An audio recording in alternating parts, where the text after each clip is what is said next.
Welcome to the Create and Grow podcast, episode number 4. I am your host, Georgi Todorov, and today we are going to talk about how to sell and buy an online business. My guest is Kristin Jacobsen, who is a business development representative at Flippa Europe for the European region. For Flippa, he is also an exit advisor with 65 plus successful exits in affiliate, e-commerce, apps, SaaS, and also on the top of that, he has built and sold his online business. So this is probably the best person to speak with about selling and buying an online business. Hi, Christine. Very happy to have you here as my first guest in my podcast, actually. Hey, Georgie. Yeah, I appreciate it, man. It's great to be here and it's good to see you again. Great, great. Long time no see, actually. Yeah, absolutely. It's the first time that we met was at Affiliate World Barcelona, and we only met briefly, but I got a good vibe from you, man, and we've had a lot of conversations and yeah, and it's great to see that you had your success story in building and selling a business, and you're moving on to different things now. So it's great to be here. Yeah, but sometimes it's like that. We meet once, and after that, we keep in touch online, we talk, and we feel that we've been friends for ages. Yeah, absolutely, 100%. So let's begin. Can you tell us more about yourself, your professional path, and how did you end up selling online businesses like an exit advisor? Yeah, it's a great story. So I'll cut it. Long story short, I basically was in graduated with an accounting degree. Had family and relatives and friends that were in the finance space in Australia. I ended up starting my own financial services business in Australia, serving young professionals and fly in, fly out miners within the northern regions of Australia. I saw a big gap for sort of income rich but asset poor individuals, and could see that there was an opportunity to digitalize the financial services business. So I ended up doing that, building that over 4 years, and then ended up doing the digital nomad lifestyle. Moved to Europe and ended up selling my financial services business the week before lockdown in 2020. So that's a sort of short story to it. Yeah. Okay, is this good or bad that you sold it 1 week before COVID, before the lockdown, actually? I wouldn't say it was good or bad. I mean, one of the things that was happening in Australia at the time was that there was a very big change in the financial services industry. So there was a lot of uncertainty, a lot of changes happening, and so it was a good time to exit and sell at that point. But then at the same time, you had built a business over so long, and that's all you sort of knew and were like focused on for that long. And then when you sell a business and you're at home sitting around doing like nothing and trying to figure out what your next move is, that was a challenge for sure. But so it was good timing. But the biggest challenge about actually selling the business was like, okay, well, what's next? Especially in a very unique time of history when everyone was sitting at home Yeah. and couldn't go outside. Yeah. I think this is valid for all of us entrepreneurs that when we finish something and we can't stay inactive for a long time, uh, it's just itching to start a new thing all the time. And we're asking ourselves, what's next? What can I do here? What's my next project? So yeah, I totally understand. You got me interested What? here. Yeah. Well, actually, I was going to say that's how I actually ended up where I am today. So I was looking at starting another online business in a different space. It's very similar to a lot of other entrepreneurs that do end up selling their own online business. And then they're like, okay, like, well, let's start something else using the skills and expertise that we've acquired over building the first business. And I was actually going to start an FBA business, but then a friend of mine who applied for a role at Empire Flippers, which is a online business brokerage, he didn't end up like taking the job, but he told me about it, and then Hmm. I applied and got the job, and the rest is history. So that's how I got Yeah, into the yeah. space. Yeah. And can you tell us about the business that you built and sold? Yeah, so it was an online based financial services business. So we would be providing retirement funds, investment planning, getting financing for investment properties or people's first homes. We'd also collaborate and work with accountants and lawyers and a bunch of different financial professionals. And we would do that specifically for young professionals or those that were fly in, fly out mining. So, they were young people earning really good money, hadn't built an asset base yet. And that was very different to what the norm was at the time in Australia, because the standard approach to financial services was the opposite to that. So it was like, in-house, office-based, um, retiree sort of type clients, so older clients that had a lot of assets Hmm. that were, trying to plan retirement. But there's a very big gap in the space of like helping young professionals in Australia actually get some sort of financial system in order for them to grow their wealth. So, I saw that gap, started my own business, and delivered those services digitally, and did a lot of online marketing. Made a lot of mistakes in the online Yeah. marketing side of things, but figured it out as I went. So, yeah. And was this a content website, like a blog, or more service based business where you offered consultation service and individual plans? For example, I'm your client and I come to your website, I reach out, and you make me a plan for my finance for the next 12 months to take a loan or to save $2,000 per month and invest in gold. So, can you explain what service exactly you offered to your clients?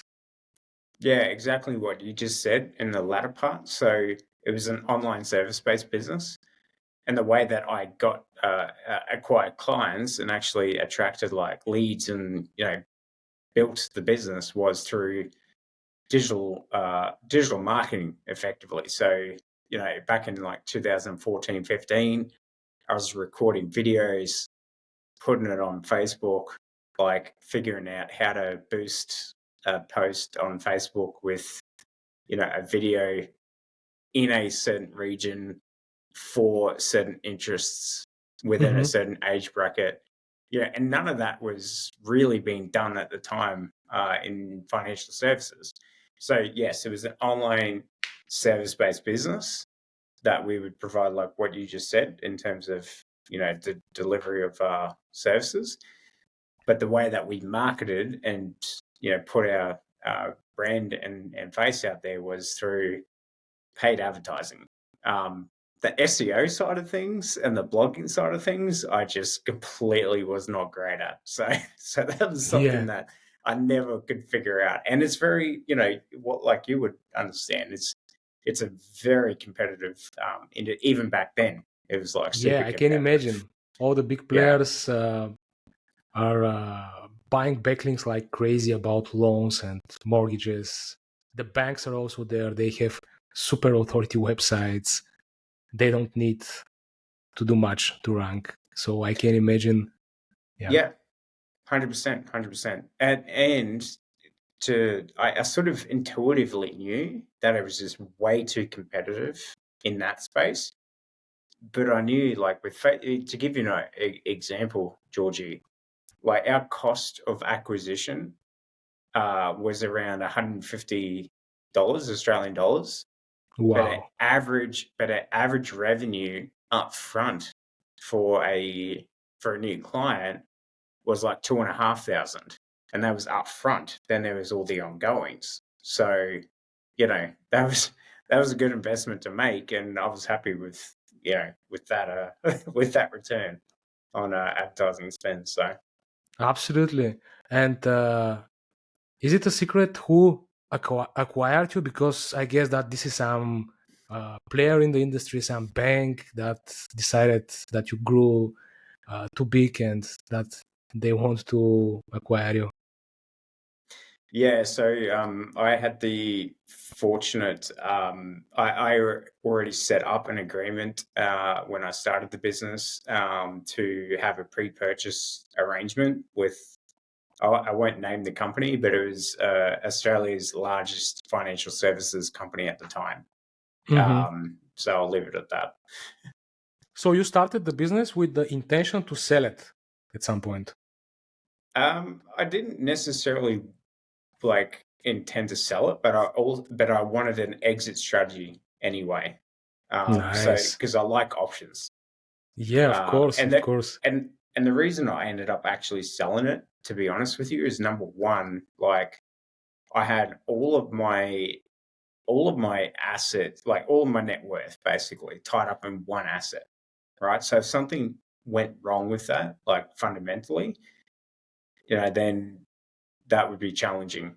Yeah, mentally as Funny. well. Yeah, absolutely. And secondly, I just kind of grew tired of the industry.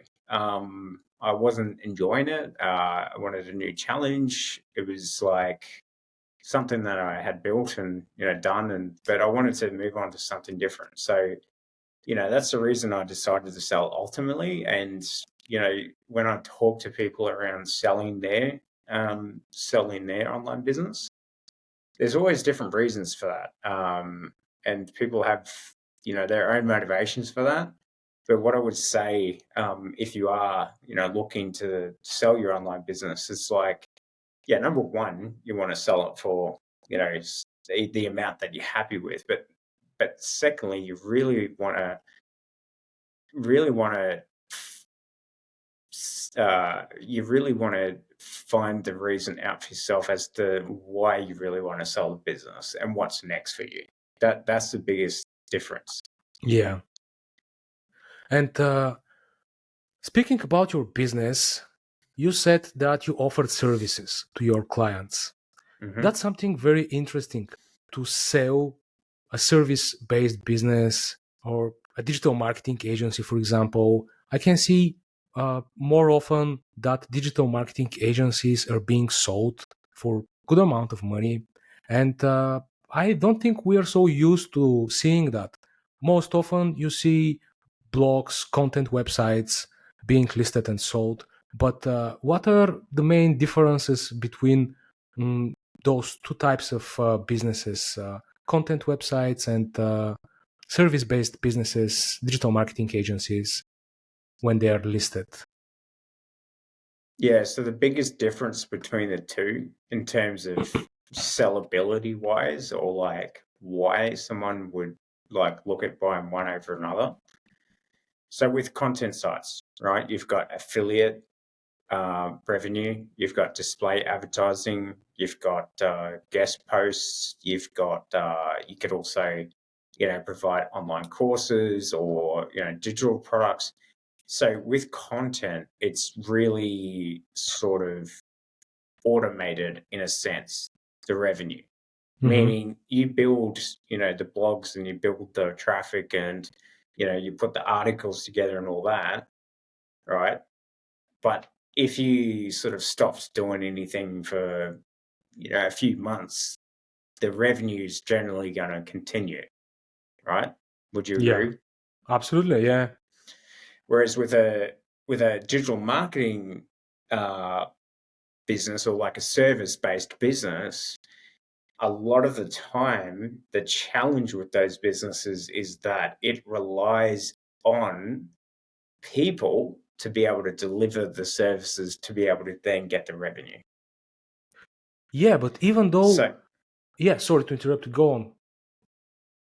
yeah, so what I mean by that, and this is just generally speaking, I mean, there's definitely service-based businesses that do an amazing job at like SOPs and having everything sort of like not reliant on any one person. And if one person leaves, someone can, jump into that role, and you can deliver the services and the quality and generate the revenue by service delivery that way. But then there's like other uh, digital marketing agencies, for an example, that like require or like rely on 2 to 3 key people. And if those, so that's a big risk to a Hmm. potential buyer, right? And a lot of these buyers are looking for cash flow producing businesses that can sort of run run smoothly without any risk of like someone leaving. Or do you know? Does that make sense?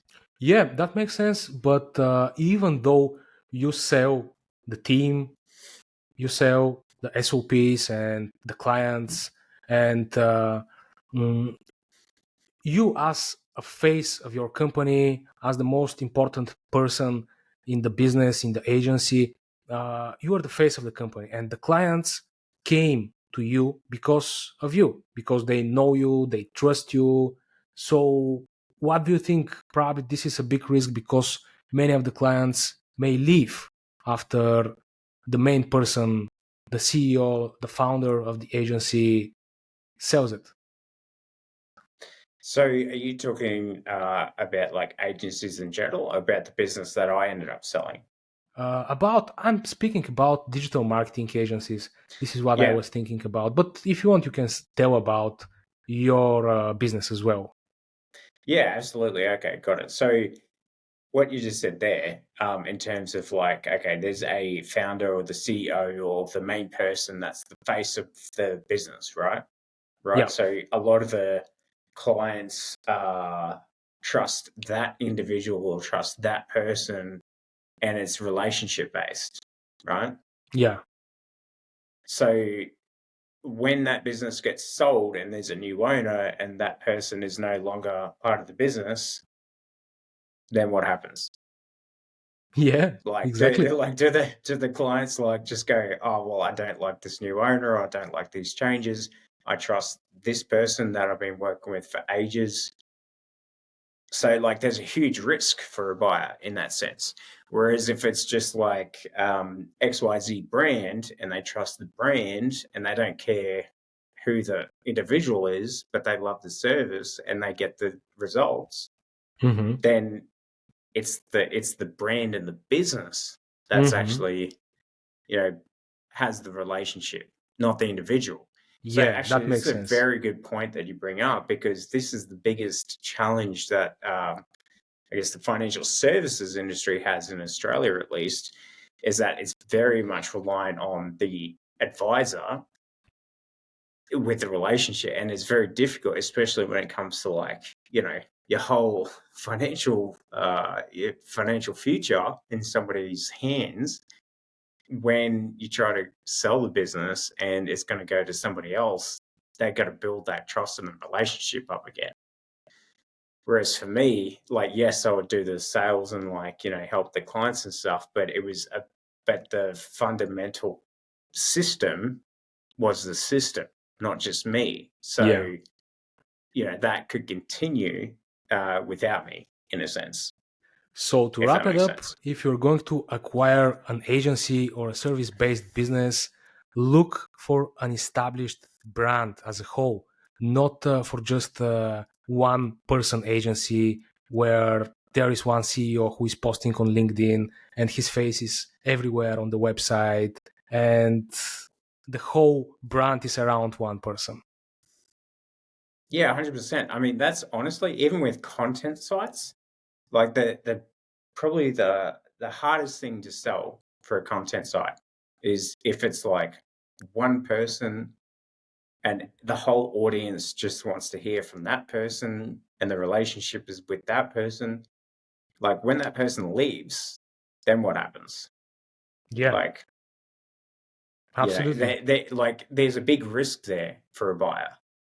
So what's really like the biggest, I guess I could say, culprits in the content space, if we're talking about content businesses, that do this is like travel based blogs and uh,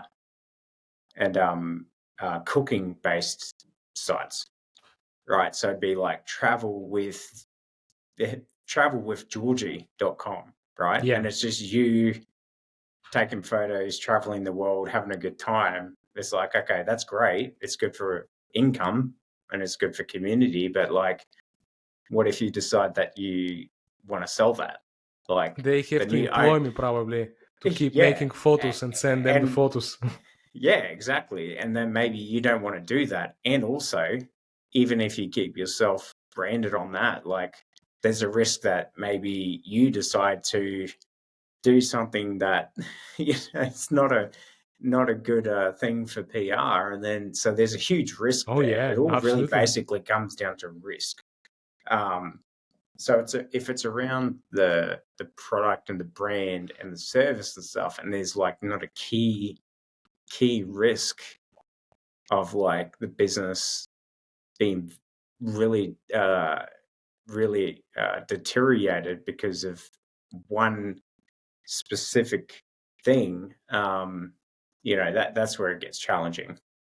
Yeah, thank you for going so deep into this topic. I think it's interesting and we clarified it a lot with this explanation. Tell me, Kristin, how has the industry of buying and selling online businesses changed in the last 1-2 years? How was the industry during COVID and after COVID? I heard that during COVID, multiplies and prices of online businesses were really high, and after COVID, they went down. What are your thoughts about that? I know that you worked for Empire Flippers during COVID, I think, and you've been in the industry long enough to have a clear vision about that. Yeah, absolutely. So I actually joined Empire Flippers just a little bit after COVID. Mm-hmm. But going into the industry, I'm very much into like looking at, because all things are cyclical, like they go in cycles, right? And there's actually very much a similar sort of cycle in the investment market, whether it's investment properties or stocks or whatever, to online business, because effectively they're investments. So there's a lot of similarities. Mm-hmm. But to give you the sort of overview of the last couple of years, it's been a crazy ride for sure. So with COVID happening, what was happening there was consumers were at home, staying at home. So a lot of online orders were happening, and the e-commerce and Amazon FBA business was just booming, right? And there's a lot of funding behind this. So when you've got a lot of funding and a growing market, you have aggregators and investment firms that are happy to just buy e-commerce and FBA businesses that were red hot at the time. And so there was an overinflated market, right? Yeah. Like fundamentally to what the norm was. So, there was this huge wave of that. And, granted, and hats off to a lot of e-commerce and FBA businesses that ended up selling at that time, selling for Mm-hmm. multiples that were just crazy, right? Like Great five to time to six. make an exit.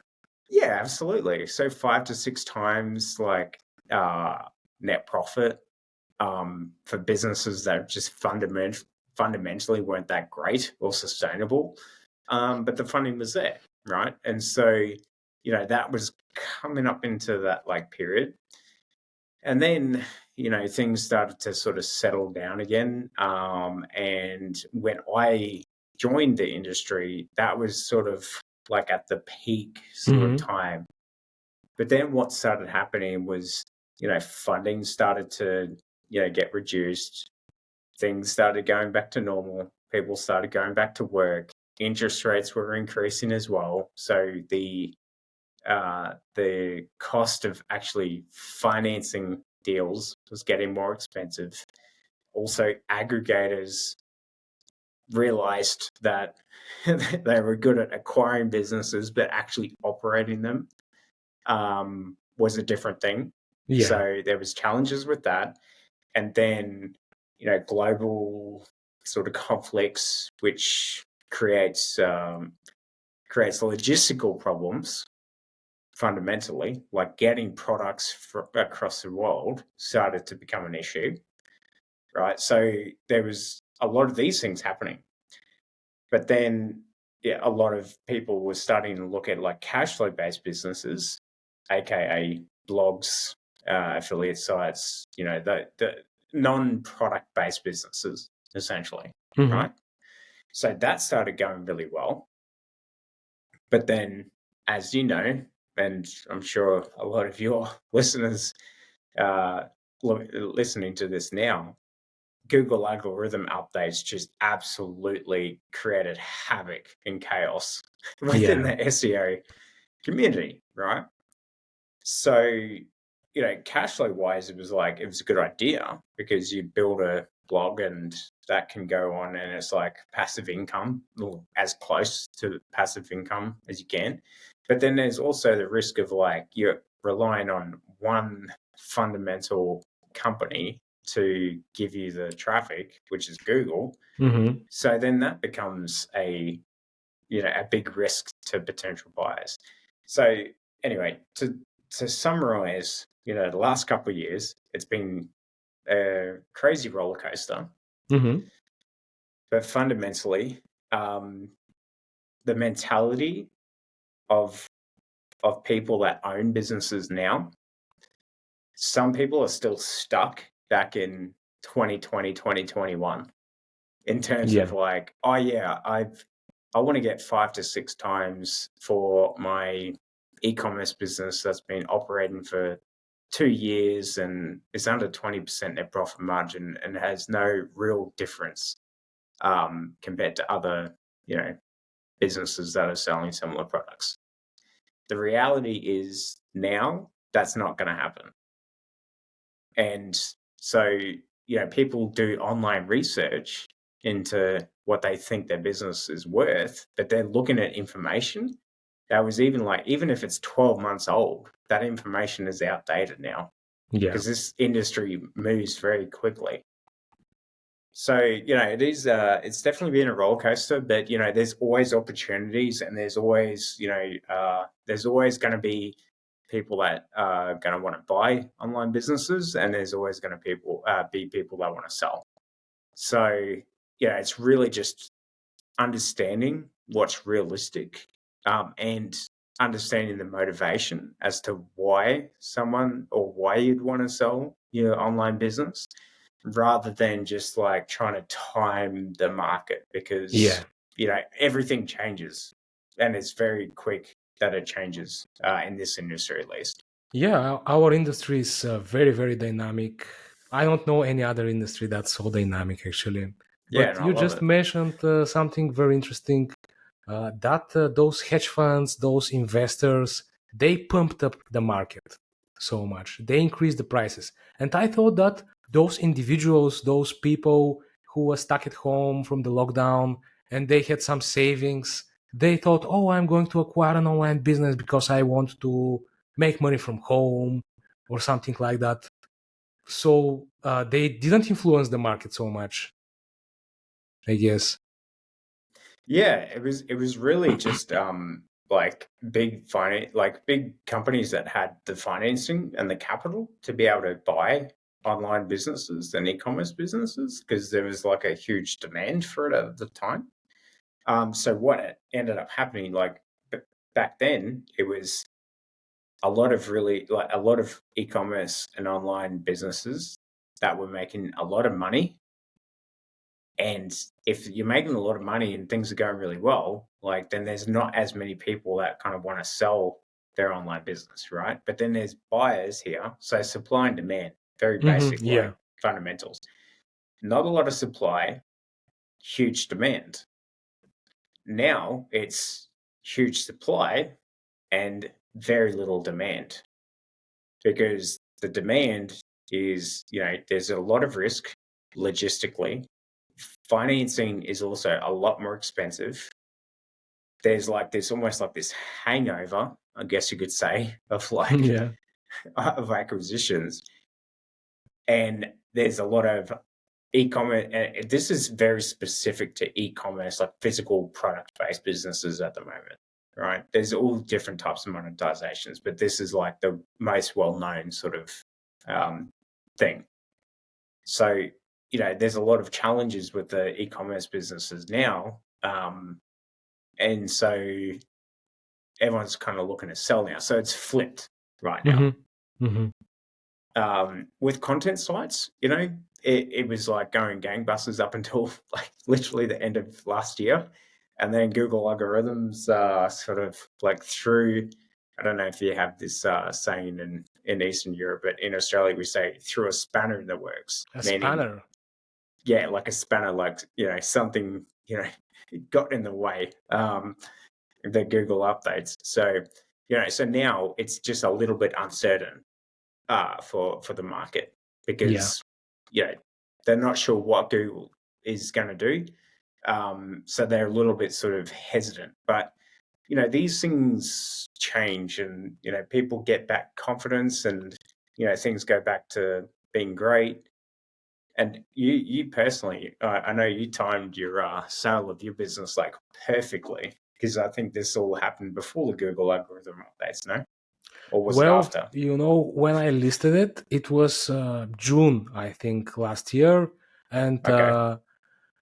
the last Google update was in March 2023. And it was very beneficial for my website because I tripled my traffic basically from the March update. And I knew that probably in the next 3, 4, 5 months, there will be another update. And it will be better to sell before that update because you never know with those updates. Just don't look for logic in the big G updates. There is never logic. You can get slapped even if you are thinking that you are making everything perfect. So yeah, there was no update in April, no update in May, no update in June, no update in July, and I thought in August, the 5th month, there will be an update for sure. There was no update in August as well, but in September or the last days of August, I think, they rolled out like 5, 6 updates in a row. Helpful content, spam update, review update, core update, all the possible updates. They wrote one after another. They just smashed it. Yeah, absolutely. So you timed it perfectly in terms of selling it, but fundamentally, it goes in ebbs and flows. There's cycles, right? So even though it's not like sort of recovering now, or there's uncertainty, we have the same conversation 12 months from now, and things are probably going great as well. So Yeah. which actually sort of probably leads me to another point that I'd like to bring up in terms of like actually flipping an online like a content site and a blog, and where the opportunity lies in that sense. Actually, in my opinion, all those updates, they taught us that we shouldn't rely on Google for traffic as our main source, and we shouldn't build content websites around SEO only and to build those huge articles over optimized for SEO, but we should build our real brands It might be a personal Yeah. brand or a brand as a brand, but we should have Mm-hmm. a blog, a website, a podcast, a YouTube channel, a Facebook page. We should pay attention to Reddit. We should have a community, maybe Slack group or Facebook group, doesn't matter. But we shouldn't put all the eggs in one basket. And we should be more independent and treat it like a real business as much as possible. And Google will treat us even better if we do that, because I don't see many SaaS businesses penalized, even though many of them don't do the right things, I think, but it's just some double standards. Google doesn't like content websites so much. Who knows what Google wants? Yeah. But no, you bring up a very good point, Georgie. Like fundamentally, right? I see a lot of blog owners or content site owners treating this like it's just a content site. But reality is that it's an actual business, right? You're trying to bring revenue in, you've got expenses, you've got a brand.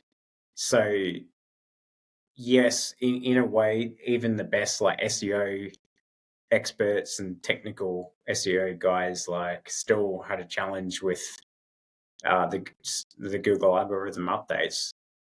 Like there's a lot of content sites that I've seen that are just like literally just pushing out content, like building just to try and make money. And like, they're not really treating it like a real business, right? Yeah. And after the algorithm updates, it's become very clear that if you're not providing value to your customers, which are your readers and the people that are actually engaging with your site, and you're giving that value exchange like a business, that's when all these like sort of half-assed or like people that are just trying to make money, like get rich quick through blogging, they could do that before, but now it's not working. It's not going to work in the future. So you really got to build a brand and a business around like whatever it is, like, yeah. And you're doing this now with your new brand, which Yeah. I'm very Create and excited grow. about. Yeah, absolutely. So that's the biggest difference. You can't be playing around and think that you're gonna get away with it now. People need to build real businesses in this space. Absolutely. We should focus on building our brand. And those branded searches that people make for our brand in Google, they're a very good signal for the Google algorithm that we're a real brand, and they will protect us from the Google updates as well. So if you have a real brand and people search for your brand in Google, that's a very, very good sign. Yeah, And 100%. how to stimulate those branded searches? Have a YouTube channel, have a podcast, let people search for you. Ask them, urge them in your podcast, go to Google and search for my brand name and the topic of my blog, how to start a blogging business, for example. And many people, even 20 people, is enough to go there, search for that, and that will be a good sign for Google. But anyway, let's get back to our main topic for today, how to buy and sell an online business. Tell me how to prepare an online business for listing, and when is the best time to start preparing, because it's not like an apartment to sell a property. You just call the agency, they make a few photos and you list it. You need to make a PL report, profit and loss, and there is a lot of work, but I will leave it to you to tell the whole process, how to prepare it. Absolutely. So one distinction I want to make and clarify with you, Georgie, is you said preparing a business to list. Do you want to know that, or preparing a business to actually sell? Because you could list a business, but whether it actually sells is a different thing. List to sell. List to Not, sell. yeah, Yeah. not list just to hang out there and get spammy Yeah. messages, but listed to Okay. sell it quickly Yeah, for the best absolutely. possible price.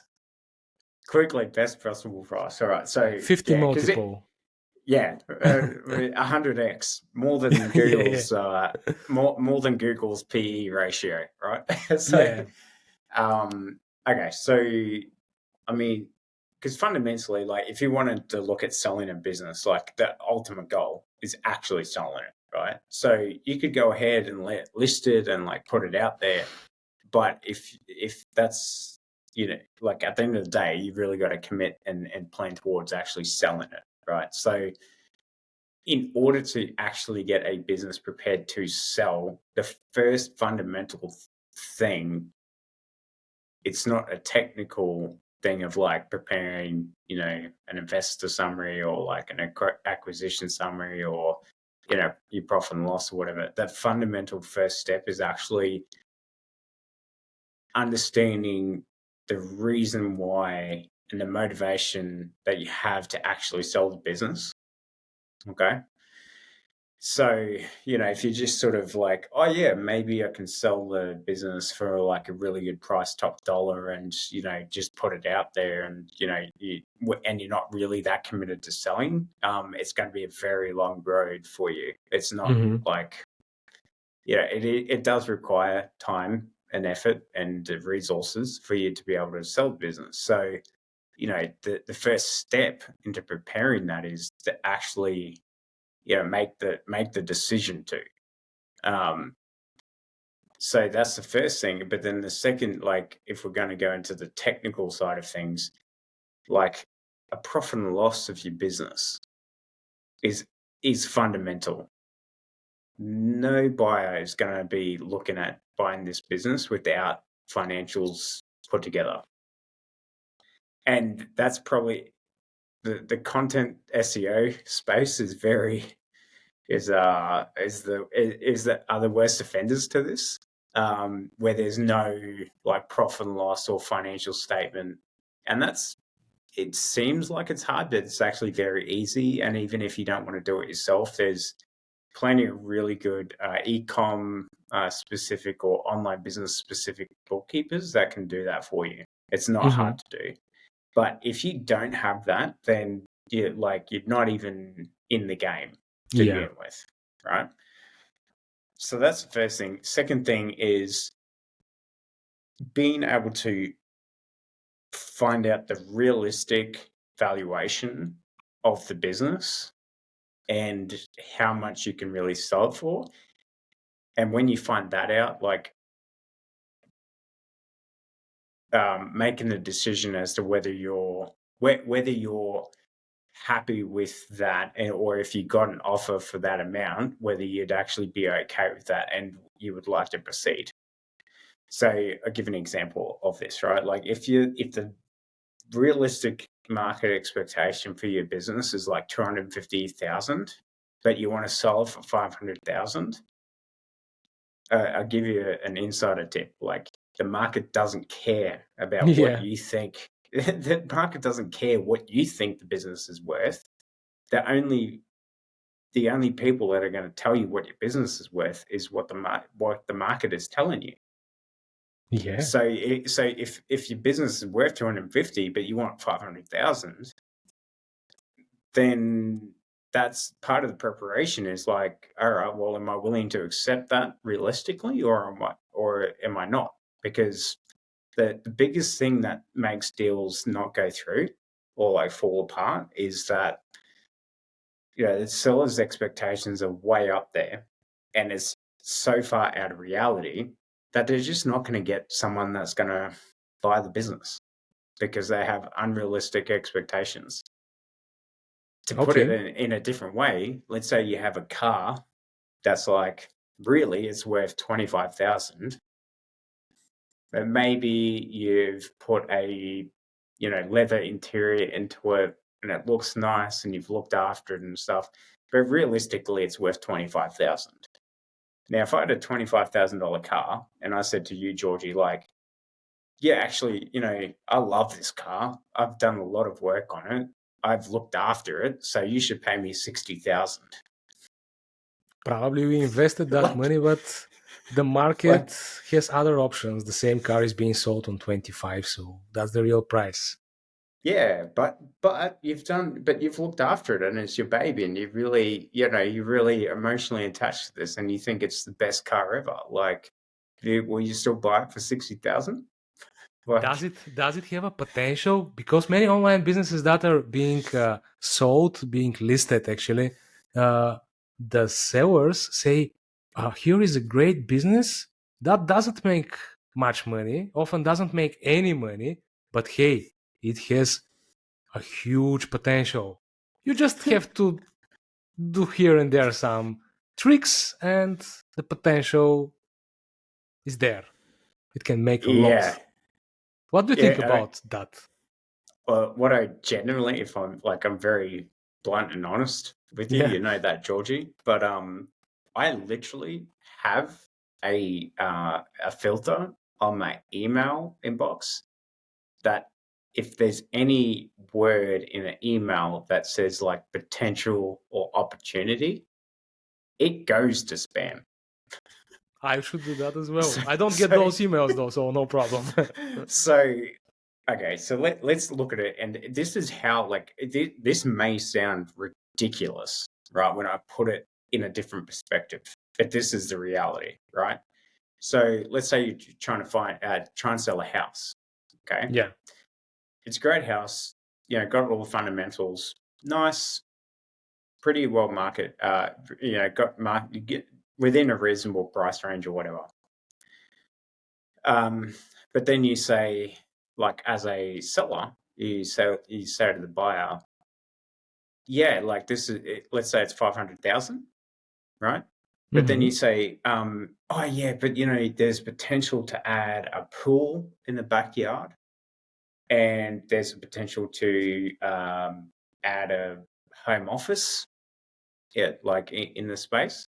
Hmm. So because those potentials are there, um, instead of 500,000, you should pay me 600,000 because the potential's there and it's going to add value to the property. Maybe, who knows? Maybe the buyer doesn't even want to put a pool in there.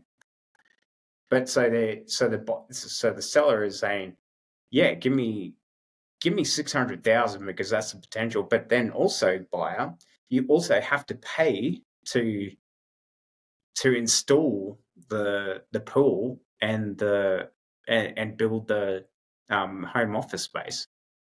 There is It also a it potential does. for gold or oil in the property. In the back garden, there is a potential for gold or oil, and if Right. you dig enough, if you dig deep enough, you can find it and get rich. So there is a potential. If there is the potential, if you had a house that actually had that potential, that there was gold in the backyard, why wouldn't you be digging for the gold if you own the Absolutely, place? yeah. Dig for the Like, gold. Show it that there is gold, that it's making money, that the business is making money. Keep making money for 12 months. Keep your P&L report, profit and loss report, and list it and sell it. yes, that's correct. But there is a caveat to this, right? There is a caveat. So let's say that there is actually potential there with a business. There is an opportunity for the right type of buyer to be like, okay, well, I see your opportunity and I agree with you. So let's like put a deal structure together whereby I will, uh, I will, I will take that opportunity and get that opportunity and realize that. And if I do that with my skill and expertise or whatever it is, then Mr. Seller, you benefit from that, but you only benefit from it if that opportunity is realized. Yeah. So, like, you sell a business for 500,000, but then there's an agreement over the next 12 months that there's a performance-based earnout, which means that if the revenue or whatever like grows because of the perceived opportunity, then the seller gets a percentage of the growth or the opportunity. And so that's a win-win because it reduces the risk for the buyer. it also incentivizes the seller to actually, put their money where their mouth is. And, if it's a real opportunity, then obviously they would be like, yeah, well, I'll take that because I know how much opportunity there is. But generally speaking, people try and just sell the business on the opportunity and try and price it that way just to inflate the number. But the reality is it's just not there. And Yeah, most buyers of are not those stupid. potential deals, they barely make any money. And when I look into them, I just smile, feel pity for the guy, shake my head, and go on look for more. They're the people that usually complain that buyers, like the whole market, just don't see what they see, and and it's the market's fault, not their fault. But I mean, bro, Yeah, like yeah, it's correct. not the market, man. It's you. Like, Yeah. Tell me, yeah. Kristin, how often in your career have you seen websites deals that failed during the due diligence period? Mm, it depends on. Uh, I mean, if it's not so, if like, let me think about this.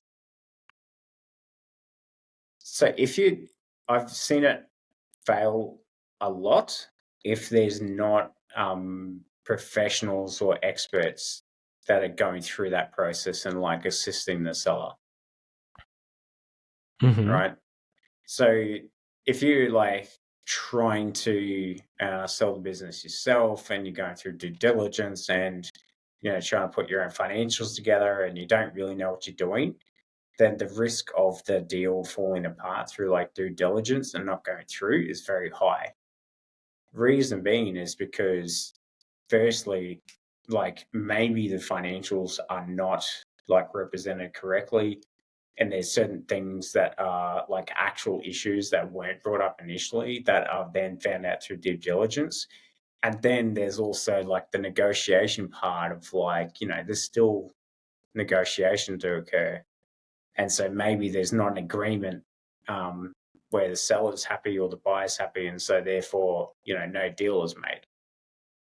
Yeah. So if you're doing that yourself, often that's a pretty good chance that it's going to fall through. But if you're working with like experts, like M&A advisors, and you're actually getting like the right support, and from the very beginning you're putting the right representation together, then the process is usually actually pretty smooth. And if you're at a reasonable like level of like agreement in terms of pricing, then it's pretty easy. Um, so yeah, I mean, when I see people put it this way, as an exit advisor, I almost bet on when people say, "Oh, I've got this buyer that's interested. I'm going to try and sell my business like directly with the potential buyer." Like my response is like, "Okay, let me know how that goes, and in a few months, if it hasn't worked out, just send me a message, and then we'll look at it again." And I almost like I feel like I've got a good chance that they're going to come back because it's not going to work out because the deal will fall through, whether it's like the buyer wasn't serious or due diligence didn't happen right, or they couldn't figure out the right agreement. So I'm almost like I'm almost like betting that they're going to come back. That's how often that it would fail.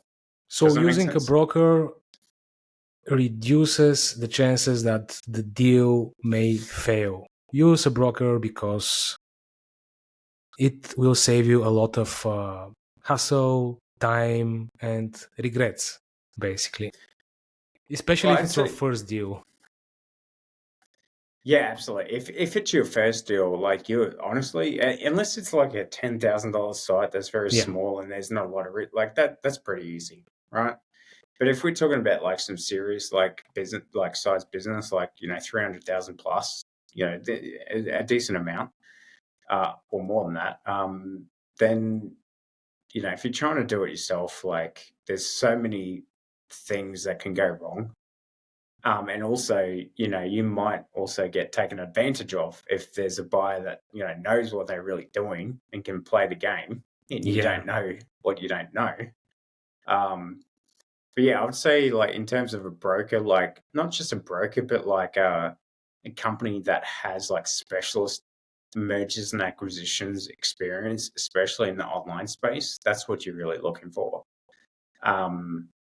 If it's just like a, online marketplace, for example, that doesn't have any specialists that you can, use, yes, you can list the business and, sell it or whatever, but like you still got to kind of know what you're doing. Yeah, I got it. And what if during the due diligence period, your website gets hit from a Google update?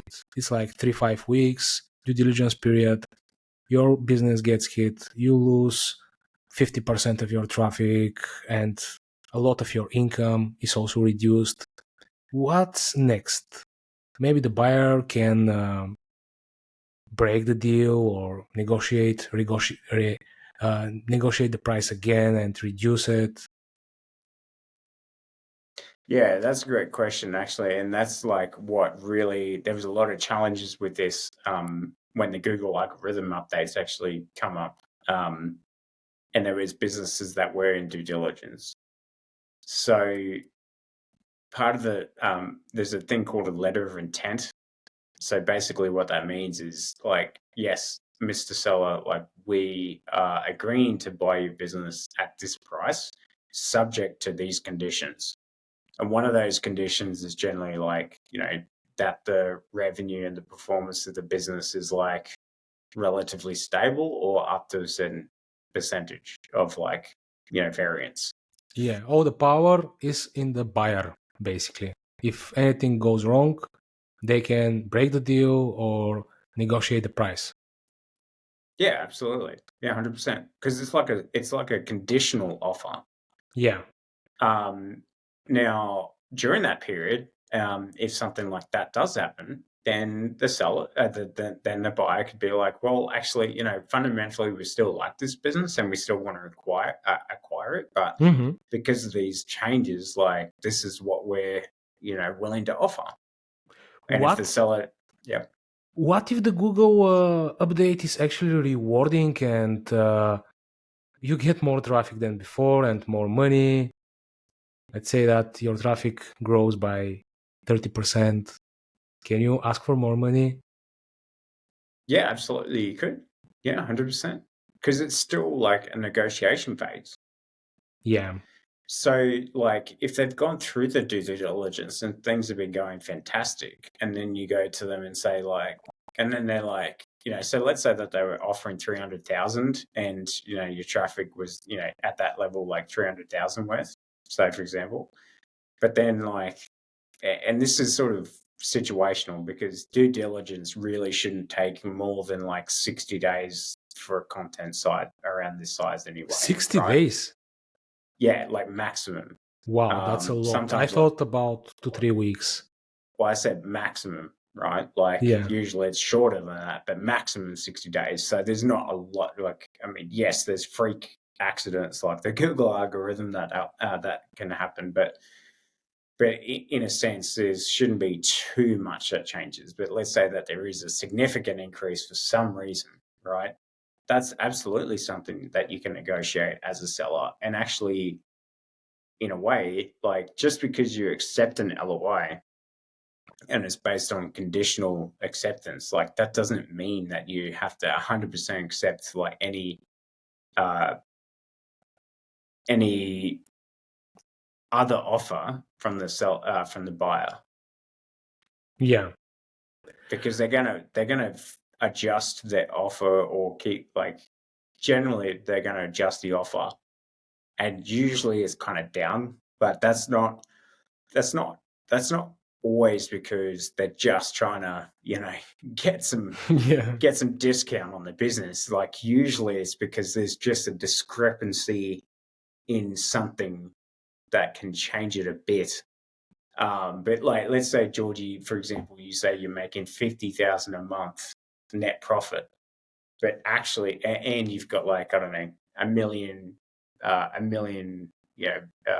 users hitting the site every month. But the reality is you're actually earning like 10,000 and it's like 100,000, right? Of course they're gonna like change your offer based on that. Yeah, that's fair. So the representation and like going through the specifics, usually there's a bit of a discrepancy, and that's where the offer sort of gets adjusted. Let's change the angle a little bit. Let's imagine that I'm the buyer and I want to go to one of those marketplaces and buy an online business. How to buy a legit business for a fair amount of money and not get scammed. Let's say I don't have so much experience. What should I do? Yeah. So, I mean, it is very contextual. So, there's always a different reason why someone wants to buy an online business.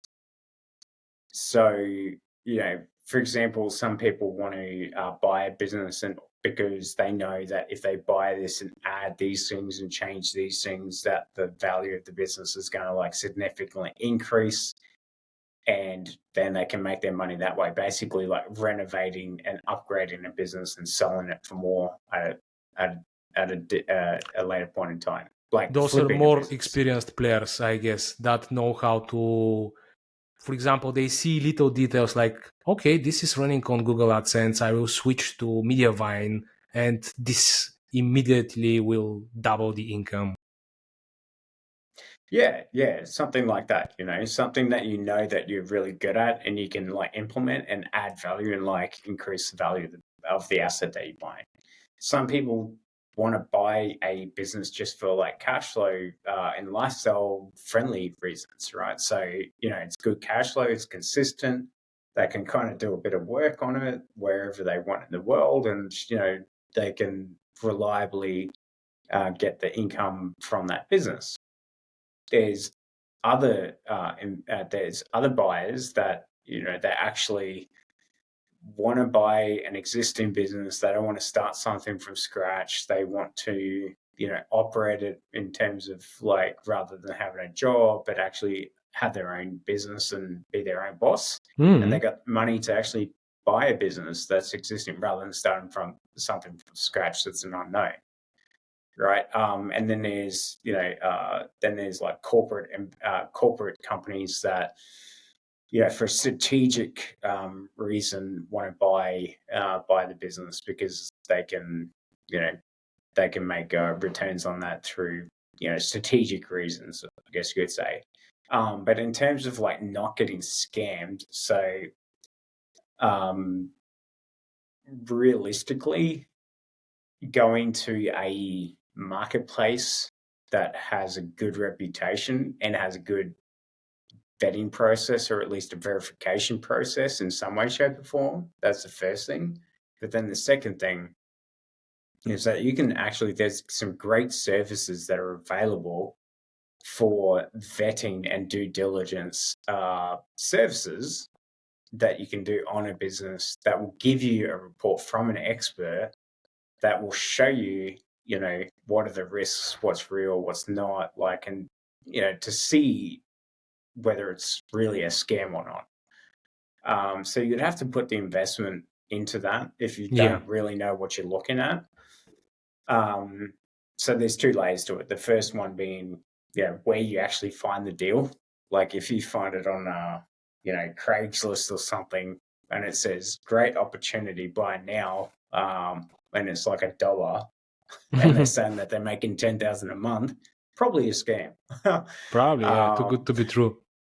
Yeah, but then also you have like vetting services that are available, and they're pretty reasonable cost. I mean, they're a lot cheaper than buying a business that's a scam.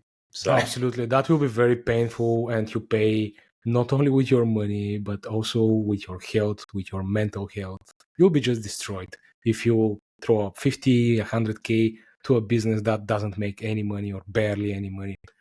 But hey, I think even in those marketplaces, it's often that you see some sketchy, dodgy, scammy businesses. For example, I messaged one seller and I asked him, hey, why your website shows zero traffic in all those third-party checkers such as SEMrush, Ahrefs, Ubersuggest, etc. And he had shared Google Analytics access with me. And Google Analytics could be manipulated, of course. You can manipulate this traffic. And he told me, hey, we are not using SEMrush. We use Google Analytics. Of course, he could tell me that they block those tools, those bots, SEMrush bot to crawl their website, but he told me that they don't use it at all. And for a person who doesn't have any experience in our industry, it's very easy to tell that and they would believe, okay, the website has Google Analytics traffic. Google shows that this website gets traffic. So I will trust this guy and I will buy the website. And then nobody visits the website. Yeah, absolutely. I mean, that's like, I mean, if you're going into something that, like, for example, if I was to buy a commercial property or something, like, I don't really know the first thing about commercial property or what the value is or like what the issues are and stuff. So, like, if I kind of just went in there and was like, yeah, absolutely, like, sure, it sounds good, like, let's do it. Like, of course, you'd be an idiot. And honestly, you should get scammed. Like, Yeah, you should pay for the like, lesson. yeah, I mean, well, yeah, it'll be like, put it this way, it's an investment in learning, right? So, like, it's contextual. Like, you understand these things and you understand like what's bullshit and what's not. But if you don't understand, then like, get someone who does understand it, someone that you trust and that Yeah, has a good track record. And yeah, I mean, marketplaces inevitably, like, regardless of where you go, some are better than the others, but there are people that are going to try and like misrepresent and to like genuinely try to scam people. absolutely. That's the reality. If you You're going to don't, get so that to wrap anywhere. it up, if you don't have experience, get someone else to help you vet the deal, to advise you, and that will be the best spent money in your investment to get an advisor, third party. Yes, and also like, look at investing in things that you understand. Yeah, Like, learn. I don't really understand cryptocurrency, and therefore I don't invest in it that much. Smart. But like, so, but if I was like really willing to research and understand it and like, like, get some level of like, not expertise but some level of like confidence about it and understand it and like be able to invest in that and make a return, then absolutely, like, go for it. But if you just invest in it because you like, but you don't understand it, it's kind of crazy. Yeah, yeah, I agree. Kristin, one last question because we are going over an hour. And after that, I will let you go. Imagine this. Let's say I have a limited budget of 5K, $5,000, and I want to buy a business that makes, let's say, a few $100s per month. I want to improve this online business and in 6, 12 months to flip it for more, for let's say 20, 35, 50K. What should I look for and what should I do? Great question. So if that's you specifically, if I was giving you that advice, I'd say like, what do you think that you're really, really good at in terms of like online business? Well, I would look for quick wins here. As I said, a website that's monetized with Google AdSense that I can easily switch to a Zoic or Mediavine. This immediately will increase the revenue. A website that has great content but doesn't have backlinks because I can build backlinks. especially if the website is in my industry, B2B marketing tech, because I can build links easily in this niche. But if it's in casino or gambling, I can't, because you have to pay to play. So Mhm. those two things I would do. Absolutely. So for your answer, if you had 5,000 and you were looking to buy an asset that you could like flip and like, grow, then firstly, it's like, it's actually not about, what the money you have. It's actually the skill that you have. Oh yeah. So, so you'd set a filter for like, okay, I'm looking for a business that's about $5,000 that has this sort of criteria generally. And then you'd go through and look at each one of those assets that are available for sale and from your perspective, go, do I see an opportunity to like use my skill and expertise to be able to like, flip this site and have a confidence of being able to do that, right? Mhm. Like if I was to do your strategy, like it wouldn't work, or it'd Yeah. be a very very unlikely chance that it would work. Whereas for me, if I had $5,000 and I was looking to buy a business or an asset that I could flip for more than that, I would actually buy a business that was just basically fundamentally had like the traffic source or like the customer base that, or the eyeballs that I really wanted to target.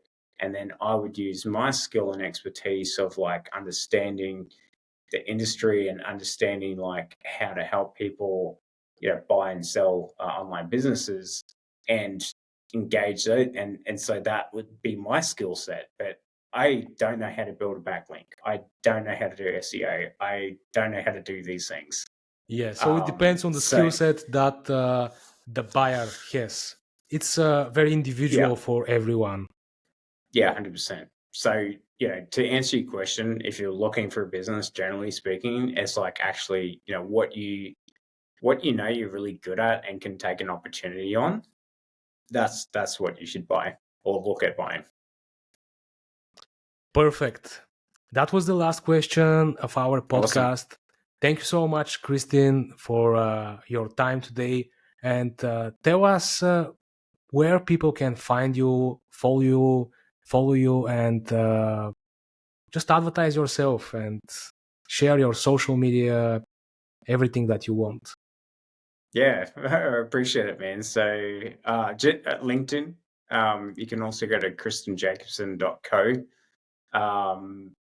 Yeah, those are the two main ones, basically. And feel free to send me a DM, ask me any questions that you might have. More than happy to help, even if you're not ready or not like looking to sell an Yeah, online business just a straight friendly away. chat. Yeah, it's not. The more that I help people and get networked, the more I'm going to win, help other people win as I well. So will leave those links in the show notes so people can find you easily. awesome, man. Sounds good. I appreciate it. Thanks again. Have a good evening, bro. Yeah, you too. And I look forward to catching up for a beer soon. Sure, I wait for you in Bulgaria when you All visit. right, man. Sounds good. Thanks, Riley. Bye bye. It's good.